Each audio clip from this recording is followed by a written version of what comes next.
screwed. R.I.P. to Pimp C. You think I was from Texas, but I come from Tennessee. We party all night and we on the Hennessy.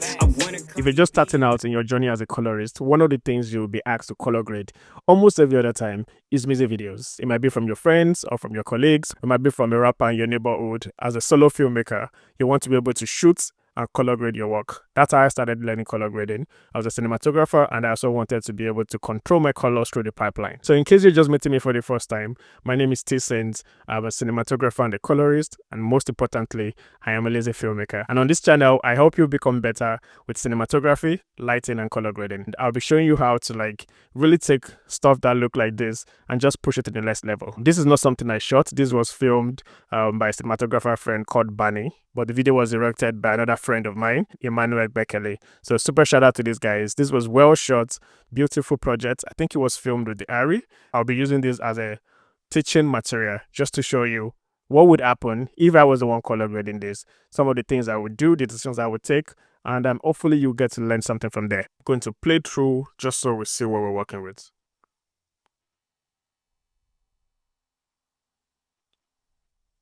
Okay, that's the bulk of it. So this is just one shot out of the music video that has been released already. I'll drop the link in my description so you can go check it out. I didn't color grade this.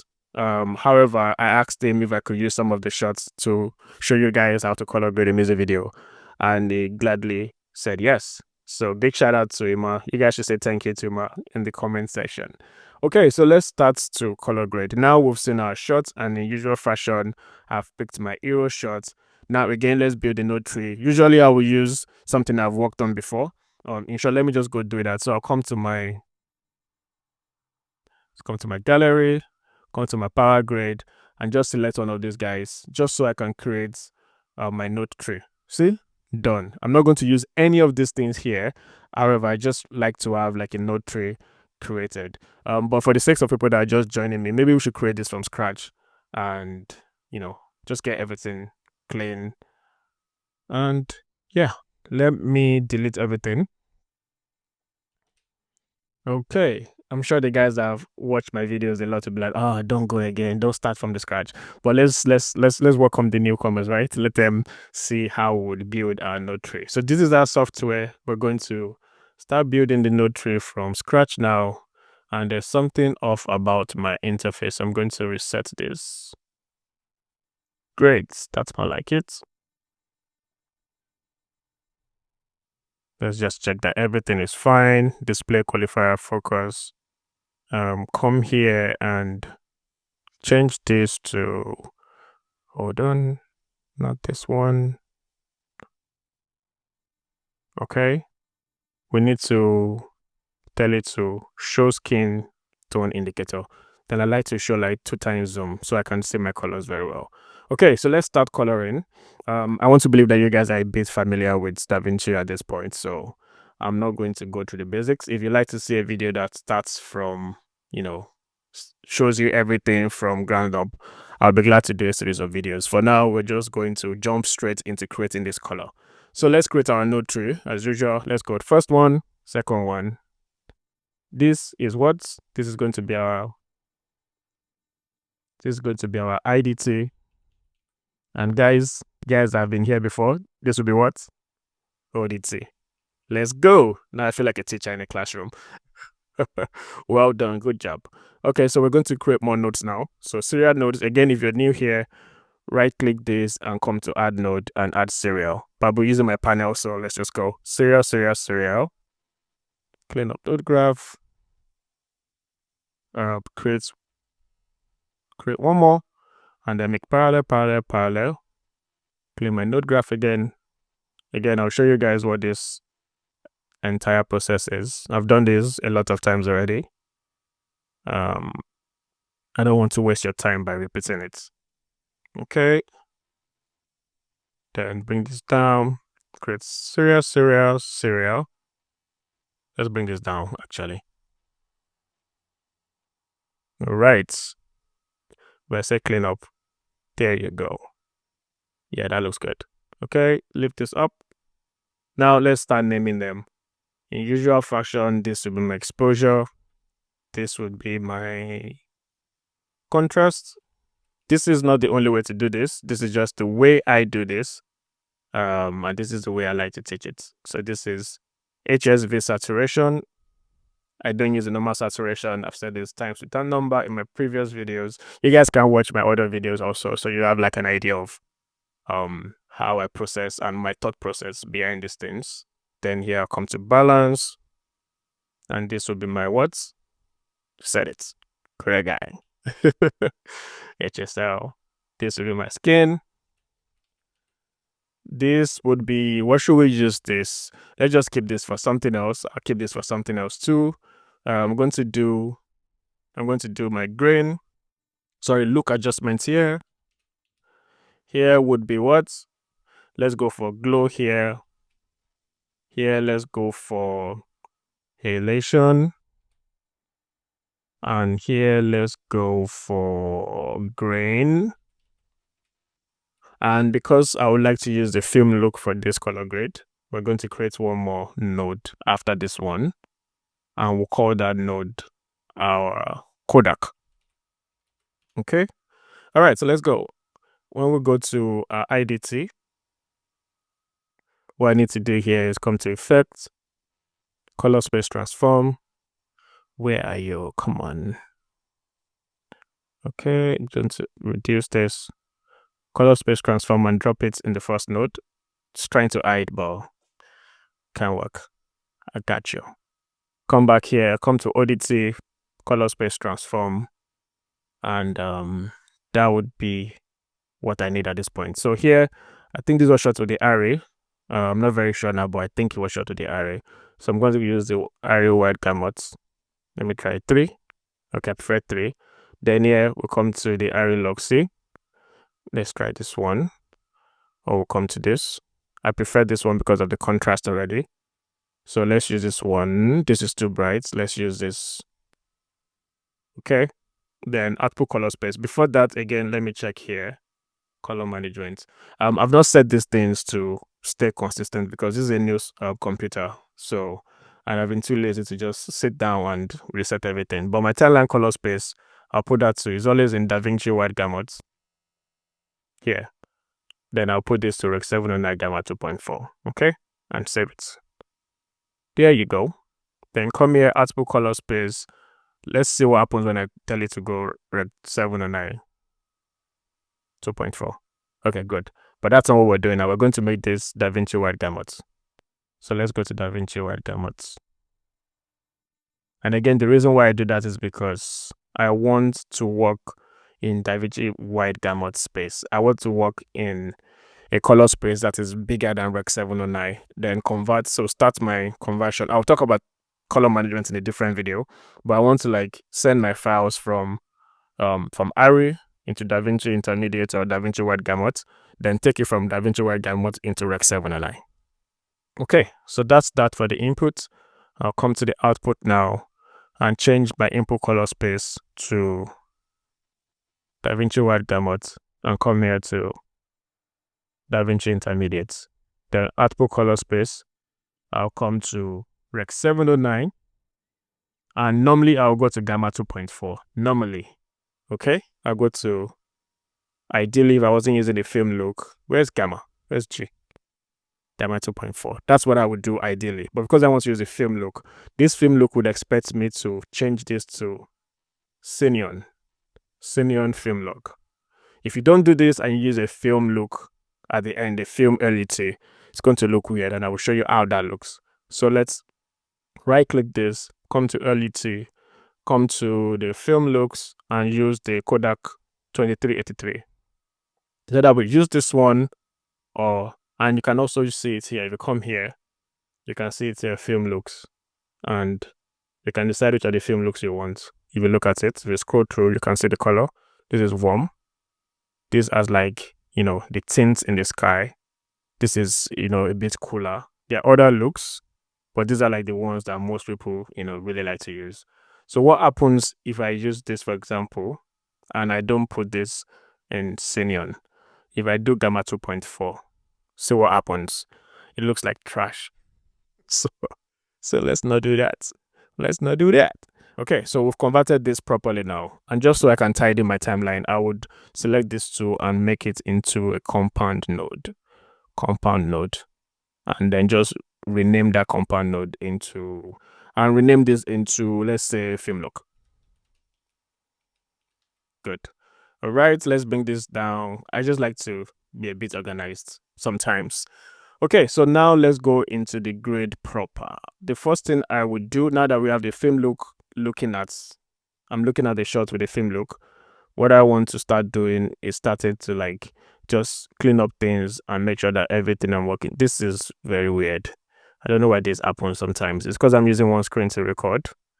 Yeah, it's bothering me. Guys, forgive me. I have some borderline ADHD. So, all right. So let's look for our hero frame. Let's see if there's something else that we like. I think this is the best one because it shows our face and then we can see what we're working on. So let's start by doing our exposure, which is the first thing I like to do. So I'll come to waveform or parade. I like to use waveform and then lift things. This is me pushing the midtones, bringing the highlights down, taking the shadows down. Midtones, you can tell that it was evening-ish when they were shooting this. They were losing light. So, and as I'm pushing the highlight, I'm looking at the brightest points in the shot. And the brightest points in the shot, for example, let me go full viewer. Brightest points in the shot is, of course, the sky. You can look at this part, it's very bright. So before and after. These are the brightest points. And the cloth also is bright around this point. So I'm very particular about not losing detail. So I'm taking my highlights down now, making sure I don't lose detail in those parts. You can see what I did, making sure I protect my detail in those parts. But I can raise my midtone. I'm raising my midtone at the same time while I'm bringing my highlights down. Then bring the shadows down a bit more. Raise this. Before and after. This is before, I believe, right? Yeah, that's before. And this is after. I'm making sure that I'm opening up the shot basically. So it's before, this is after. Again, we can leave that at this point and let's continue with other things. Let's go to the contrast. This time around, let's just use the contrast on the wheels. Again, what I'm doing is here, contrast here, basically pushing the contrast here. And contrast is expanding the difference between your brightest point and your darkest point. Then use the pivot to move where you want that difference to start from. So bring it down a bit. Adjust the contrast to test. So before and after. I'm going to, increase it a bit. Before and after. Looks like a small difference, but it works. I'm going to raise the mid-tones because again, I'm looking at our skin and I want to make sure the skin looks good. I like what we're doing so far. So if we go before now, and this is where we are at this point. So let's continue. Now my HSV, again, I like to use, I say a lot of again, right? Again, and again. Okay. Color space, I'll come to HSV.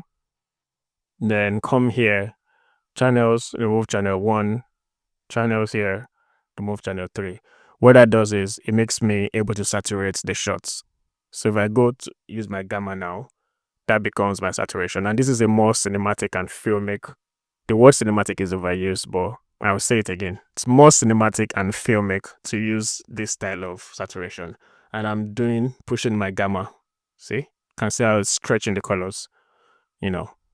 Please don't do this ever. So this is me. I'm going to reset that and just saturate it. I'm looking at my wheels now and at my waveform, and it looks like I'm crushing some colors. So I'm going to raise my blacks a bit more. Because the last thing we want is have our colors crushed. Okay? Going to work on the pivots. Just our saturation, our contrast is not extreme. This is a music video that, yes, it needs to pop, but we can pop it with other things than pushing things to the extreme. So I've adjusted that. Adjusted this one. The skin is very essential. You have to make sure that the skin looks good at every time. So I like this. This shoot was well done. And as you guys can tell, I don't know if you can tell, but what makes colors actually work in music videos is the production design, the costume, in terms of the location. So as a good cinematographer, when you're intentional about what is in your frame, then things will look good easily in the post. So for example, these guys have done a great job. Can say that she's wearing yellow, the background is green, the sky has blue in it, so there's a lot of color depth already. For me, I'm happy. I'm like, okay, yes, I know what to work on. I know the things that I can pop out in this shot. So let's continue. This is contrast, this is saturation. Take it up a bit. Now let's go to our vertoscope and see what we're working in. You can see that this entire shot is around, if you look at the vertoscope, again, this is looking this way because I told it to times 2. If I remove the times 2, the colors are fine. You can see that the entire colors are in the yellow and the green region, and there's some blue, which is like the sky. This, which is not bad, because if you look at the shots, there's green, there's yellow, and there's blue. But we want to make sure that things are not too far to these extreme sides. So we kind of want to like clean up this shot a bit. So if I put my mouse over our skin, I can tell where the skin is. The skin is around, sitting proper, sitting around where it should be sitting. This means that this shows well shot and well white balanced. Again, kudos to the cinematographer, Barney. Great job. But we can still kind of move things around a bit. Let me see if I start to remove some colors. Let's see what happens. So let's just test and push out some reds. Okay, did you notice anything? So this is before and after. Before and after. And how did I know to push out reds? Because I just saw that this entire shot looks warm and it looks reddish. And when I pushed out some reds, you can see clearly. If you look at the greens are cleaner. So before and now. Before and now. So let's go again. Full printer lights and remove some reds. I don't know if you guys can see it, but we are slowly separating the colors even better. Before, it has a lot of red in it. Now, even the sky that is supposed to be blue is bluer now because we removed the red from it. Look at it. Look at the sky. Look at the greens are cleaner. Okay? This is me trying to create separation by balancing the shot properly. And all I've done is just balance. I've just removed red twice. Okay? Let's push some little yellow back. This to this. And if I look at it, I don't even have to look at the vertoscope for now. For me, I know that this is closer to what I'm looking at. The skin is still sitting properly. You can look at the vertoscope line. It's still sitting where it should be sitting. And there's more separation. This is what we had before. It looks good, but now it even looks better. Okay, let's keep going. So again, what we're trying to do is creating cinematic depth. We're trying to make sure that everything separates. I'm going to come back here and raise my exposure in the midtones a bit while I bring the highlight down. Midtone a bit, take the shadows down a bit, midtones up, highlights down. If I look at this, look at this. This is looking too dark. We can't even see the model. Here, it's looking better. I'm going to bring this down a bit, then go to my saturation and kind of bump it up a bit. All right, it's lovely. It's looking good. I've not done too much. I've not spent so long. And this is me. If I was working on this normally, I will go pa because I know what I'm doing already. But because I'm showing you guys, I'm taking my time to show you what the process I will go through. Okay, so let's continue. And again, we want to go and create more separation. Don't forget, this is just a process. It's like do one so that you can get better results in the front. I'm going to come here. Before I do that, let me put some noise remover. Again, you don't have to do this. I just like to do that. Put some noise remover here. I'm going to call that NR. Okay. And okay, I was confused for a second. Come here, go to 2.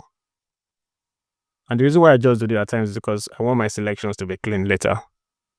Okay, so before and after. It looks good. It looks very clean. Before and after. Before and after. All right.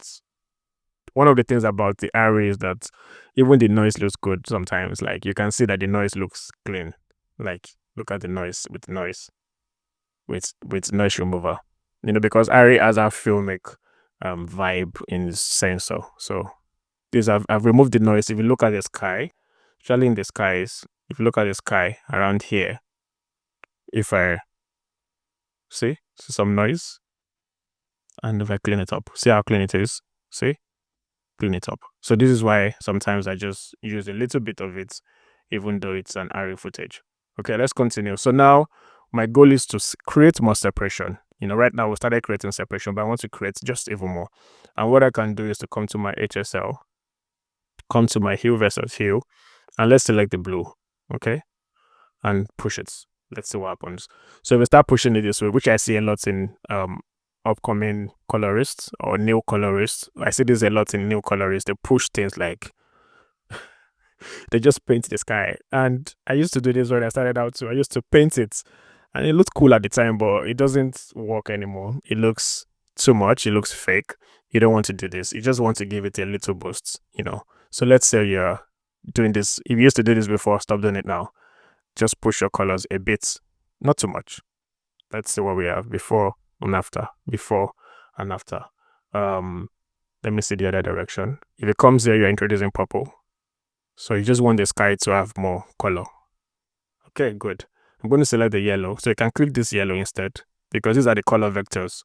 You can tell it, okay, I want to select my yellow and see. So you can see what's going on. If I swing it down towards here, it basically loses all the yellow in the greens. I don't want to do that. I still want some of that pop also. So let me put it around here. This is before and after. Very mild. This is introducing green into my model's cloth and I don't like that. I like the way our color was vibrant. So I'm going to look for a good spot to put our color. Just a good spot. So before and after. Before and after. Not really. Don't like that.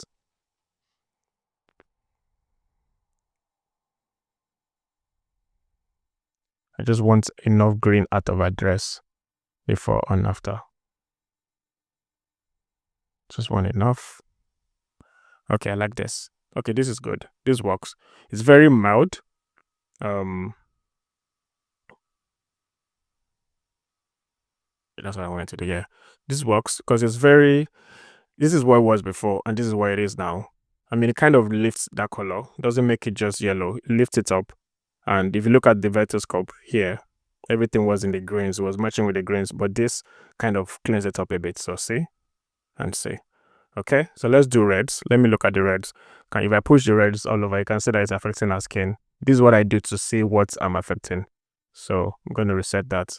If you bring it down, you see, she becomes she becomes the wicked. If you guys have seen the movie. So I'm going to just put my mouse on her skin, just so I can see what it's looking like right now. You can tell it's on the magenta side because if you look at it on the vertoscope, the skin is tilting towards the red and magenta. So I'm going to bring that down a bit. Bring that down a bit and keep it around there. Okay, I like it around there. So this is before and after. Very mild before and after. Now let's go to like UV saturation and let's raise the reds. I want our skin to pop.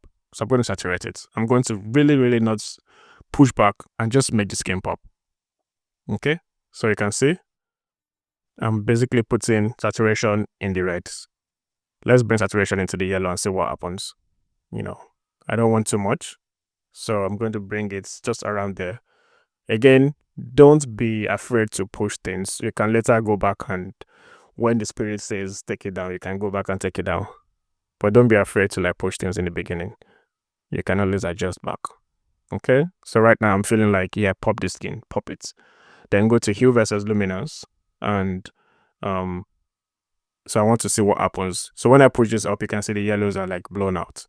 And I really want details in the yellows. So I'm going to bring the yellows down, kind of darken it a bit. If I bring the skin up, let's see what happens. That's not bad at all. This is what before and after. Before and after. There's that mild glow that I like actually. I'm going to take the saturation down a bit. Before and after. Before and after. Let's see if we can swing the sky, a bit more. So this is what you guys ideally do. Don't ever do that. Okay. I'm going to work on the greens. Yeah, I feel like the greens are looking too warm. So this answer, you can decide to go with this vibe. If you want to like move your greens into this this color space. The only problem with that for me is that there's a chance that when you put it on other clips, it will not match. So I don't like to do stuff like that. It's extreme. And if I need to do that, there are other tools I will use, but I will not do that here. I want to remove the yellow from the greens. I want the greens to be in his own world, you know. So I'm swinging the greens down just so my colors then I can desaturate the greens a bit. Don't want it to be distracting. Want to desaturate the sky a bit. Again, don't want it too distracting. Let's see where we were before, here, and we are here now. So this HSL before, this is where we are now. Before the HSL, you can look at the dress, and see what we have now. And look at our face also, see what we have now. So little adjustments go all the way. See, this is what we have now. This is what we had before. Okay. And again, this blue is bothering me, so I'm going to take it down. I don't like when sky looks too colored. I like when it feels natural, like it's just a blue sky. It's not like something that was pushed. Again, there's something that I'm going to fix here. I can tell that the sky here is darker than the sky on this side. So just so I can make it, match a bit better, I'm going to come use my tool, and raise it a bit. So before and after. Yeah, I'm going to raise it. So what I did was to create this power window, and you can see what I've highlighted here. Okay. And I just did my gamma, and I brought my gamma up. So if you do it too much, it becomes too obvious. So just take it up a little bit. So this is before, and this is it after. So what I did with that is to make sure that that side of the shot is not as dark. It doesn't look like, why is that side of the sky darker than this other side? So just to blend it a bit in. So your eyes don't, go all over the place. Your eyes come to the model. We're still going to draw a power window around the model and bring everything down around her. Okay. All right. So we're going to have this. And again, in usual fashion, I'm going to come untrack it. Because in music video, there's a chance she might move, but she didn't move in this shot, but just to be safe. So now we're going to work on the skin and try to clean up the skin. So we'll do a selection, select the skin, highlight so that we can clean up the skin, remove some of the grains. We need to remove the grains. We want to focus just on skin. And this is why using the camera like the Array is just way better than other cameras of it, in this category, or other cameras like low-end cameras. You can see how the skin was well separated. If this was like a DSLR, there's a chance that you will struggle to get this perfect, skin. So I selected the skin just to test. Yep, that's the skin. Undo that. Let me zoom in and show you guys what that looks like. So full viewer. And right now, what we want to do is to soften the skin. So I'm going to go to my mid-tone detail just to show you before I go back on my panel. I'm going to come here and soften this. Okay. So see, before and after. Before and after. I push it to the extreme just so you guys can see. Can see? Very soft. So bring it back and soften. So this is before, this is after. Very subtle. Again, this was well shot. The skin was soft. Everything was well, the lighting was soft enough. So we don't need to do too much on the skin tone here. We can bring it up a bit just so we can have it brighter than what it looks like right now. See, this is before, this is after. Give it some contrast back. So before and after, before and after. Let me see again. Before and after. I'm going to take it down a bit. Remove some highlights, and that should be fine with the skin. Let's go back to what we had before. So looking at it now from here, before and after.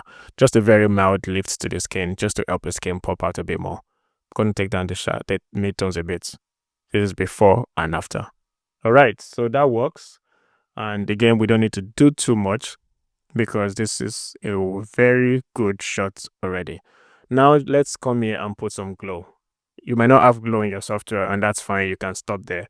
Or before we do that, let me put a power window so that in case you don't have glow, if you're using the free version, you might not have glow, you might not have grain, you might not have noise remover. That does not matter. If I remove noise remover from this grade, it still looks good. Okay, so you can create stuff without noise remover or any of those other things. So don't stress yourself too much. I'm going to come back here quickly and take down this yellow. Is a bit too bright for me. I'm going to take it down a bit. That way. Yeah. It was looking too bright for me, so that was bothering me, and I just fixed it quickly. All right, back to what we were working on. I've created a power window. Okay. If you look at the highlights, again, your highlight is here, but on my panel, it's easier to just do it one button. Create so this is the part that is selected right now. If you come here and you click this, it flips it and basically inverts your selection. So everything that is in selection now is what will be affected. So let's remove that. Remove this so we can see what we're doing. And then let me use my mouse now. Bring down the gamma. Okay. I brought down the gamma of the shots. I don't know if you guys can see that this looks better balanced now because I did this, this corner thing. If I remove this guy, you see how dark that's how it looks. Let me take this off. I'm going to show you what I mean now. So if I didn't do this thing that I did at the time that I tried to brighten, which I will still do more now, you can see how this side looks darker. But now that I've put it back, you can see darker. So let me even brighten it up a bit more. So before now, there's this dark side and it just looks like, why is this side darker than this side? So that's me relighting the shot and balancing it. You can see the difference. I'm going to add some contrast so it blends in more. I added some contrast. This was without, so I've come to this look adjustment node now. And again, if you see it, this is what we're working on. I just took the gamma down. This was it before. Everything was nice. But with this, we kind of look at our model more. Our eyes are tuned to the model. So this and this. We can decide to take some yellow out of these shots. Let me remove some yellow and see what happens. I prefer this. So I prefer to have the yellow. I just wanted to see what happens. So you can see with the, me bringing down the gamma, if I take it extremely down, see what's happening with the shots. You can see that everything around me is dark but the model. We don't want this. But we just want a bit of it just to bring our eyes and refocus it. Okay. Let's go back and even bring it down a bit more. I'll focus here. We can also create so that it kind of just draws attention to our eyes and to our face. Okay, so this, that, this, and that. We can also do something. We can say right click this and say add node and say add outside node. So what that does is it creates the inverted version of the node we had before. If you guys remember, the node before was everything around that was what was, affected. Then when I came to this one, it now gives me another node of what is inside that outside node, if that makes any sense. So it gives me the exact opposite of what I did. And why would I want to do this? I might want to just quickly come and erase this one. I might want to say that's what I want to do, which is this, Okay, let me give this guy some pop. So see? And that works. Because what I've just done is I've affected what is outside, but I've also affected what is inside so that she looks good. And this, if you pack this and you play this for a client, they almost likely be happy. This is a music video look. It's good. There's nothing to do. You don't have to stretch yourself. You don't have to do too much. It looks good already. Well shot, looks clean. You have the job. The money paid. On to the next job. However, if you have the paid version, you can add some extra things like glow. So let's do that. So I'm going to save this version first. Grab still. Okay, good. Then let's add glow to it. So we're going to add glow. Also going to add halation. These are some of the things I will add normally. Then we're going to come here and add grain. You don't have to do this. Like I said, you can always say you are done. and not do any of these things. So film grain. Okay. So I'll disable the halation for now. So for the glow, let's go to glow and I'll put a full viewer so you can see what happens. So let's come to effects, glowing image, of course. You come to composite type and you go to soft lights. Okay. That will scare you. Well, don't panic. Push your shine threshold down and look for a good spot with your spread. So what I usually do is I come and reduce the opacity. Just see what that is doing for now. And then you can start tweaking this to test. This gives you like an entire glow across your image. It kind of gives you that, it's almost like a pro mist filter, right? So this is before, this is with glow. Before with glow. Okay, this is before. It looks okay, it looks okay, it looks good. But with glow, there's that glow that comes up there, if you guys get what I mean. Like it glows, it just shines a bit better, you know. So I like to use it this way just to pop out the colors a bit more, make it look more, you know, cinematic. I can do saturation here if you want. I don't ever do that. This is what I do. I just not too much, just a little bit. There are times when I don't like to use glow at all because I feel like sometimes it just makes things look weird. But with music videos and maybe commercials, when I'm looking for that extra pop, I go for some little glow. Then I go next to halation. So halation, what halation does is it just gives you that, there's this thing called film halation. It's like highlights wherever you have like the bright points. There's this almost like a warm highlight around it that just have a nice look. So if you look at this now, you can see what halation is doing. Use timeline. Let me change it so you can leave it at use timeline, but I like to just go to my DaVinci White Gamut. It's still going to be DaVinci White Gamut because if you remember the settings, our timeline is DaVinci White Gamut. So, but to be safe, I like to change it here. Then here, remove the threshold, not too much. So see how much it is now. Going to just tweak it so you can see the highlight around. I don't know if you can see it, but if we look at our head, if I remove it, see?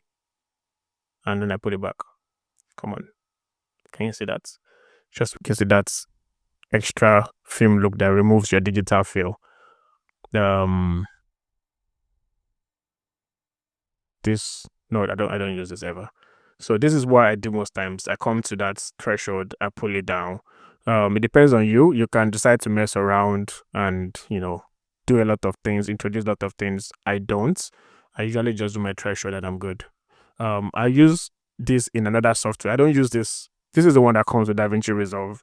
I don't really use it. I use the one in Film Look Creator. I have some friends that use the answer and they put that. But for me, I don't like to use everything available. I use what works for the job and I move on. And nobody's going to come ask you like, oh, use the one in the answer. Nobody will tell you, use the one in Film Look Creator. You don't have to stress yourself. If it looks good, move on. It's good. Okay. So threshold, just going to reduce it. I don't like it too obvious. I like it there, but not too much. So if you keep it this way, if you have any effects that you apply to anything and it's too much, just come to the global blend and bring it down, you know. So if you look at it now, I don't know if you can see, just keep looking at the top of my head. You can also look at these edges here. If you bring it down, you can see that the edges. So let's keep it somewhere around here. Then before and after. All right, that looks good. Before and after. Before and after. Our shot looks really good right now. I'm going to save. And the last thing will be grain. So let's go and add some grain. So you can see even with me just putting the grain that's there right now, you see how that looks. You know, everything looks like, yeah, this could be long. This could be shot with maybe 16mm camera, but I don't want this much. It's too much. So I'm going to come back here and kind of take it down. The one I use is 35mm, but you can also use 16mm. There's nobody that will tell you what to use. You decide what you want and go with it. That is my principle of color or creating. If it looks good to you, if you can defend it, go for it. So I'm going to add some grain, just a little. Just so it just generally creates that look again, makes everything look like, okay, This was filmed with a high-end camera and not just some DSLR. Global blend. Come and take it down. The reason why people use film look also because when you use digital cameras, everything sometimes looks too clean. And you don't sometimes want stuff to look too clean. You want to put some texture back into the shot. So that's why most people use film grains. If you're very big on making everything look smooth and clean, please don't use it.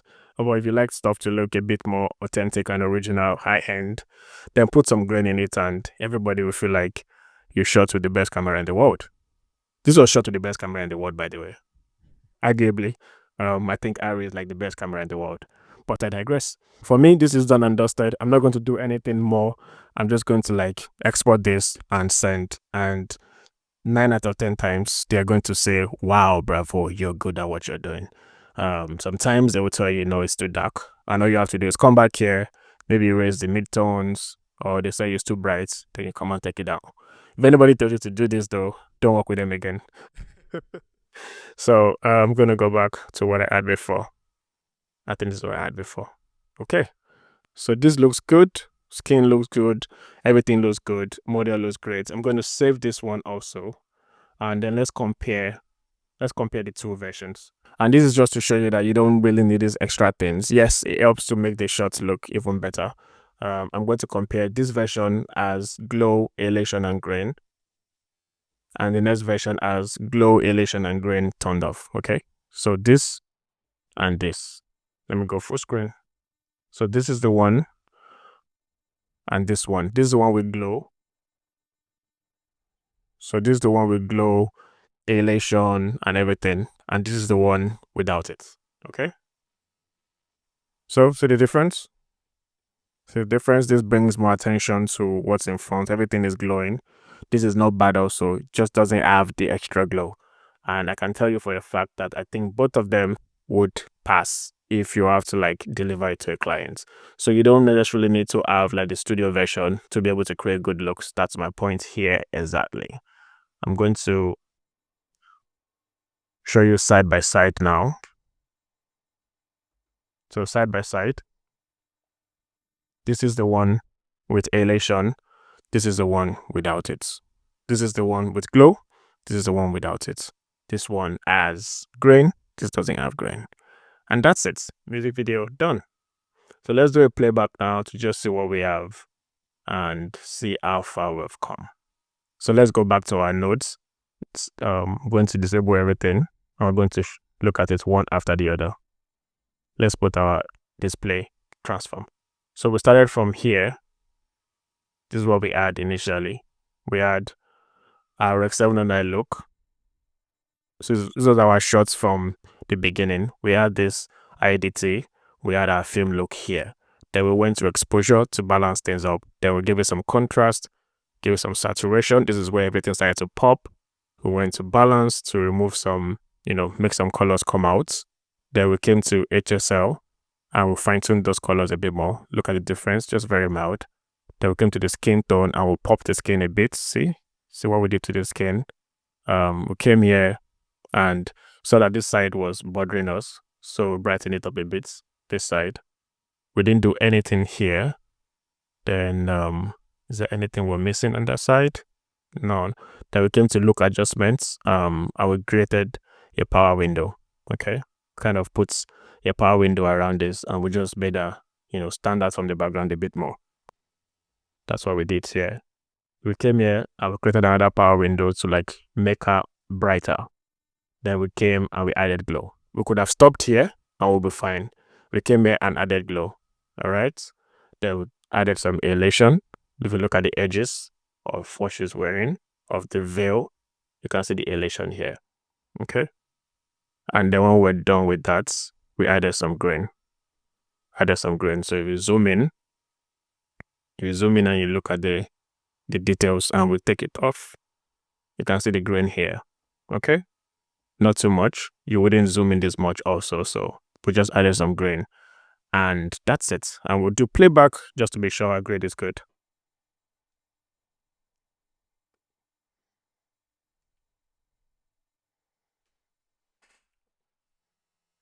Just remove the grade. That's what we had before. That's what we had before. And this is our after.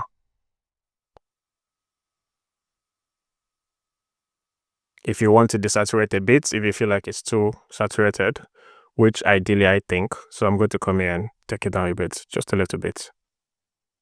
All right, let's go again.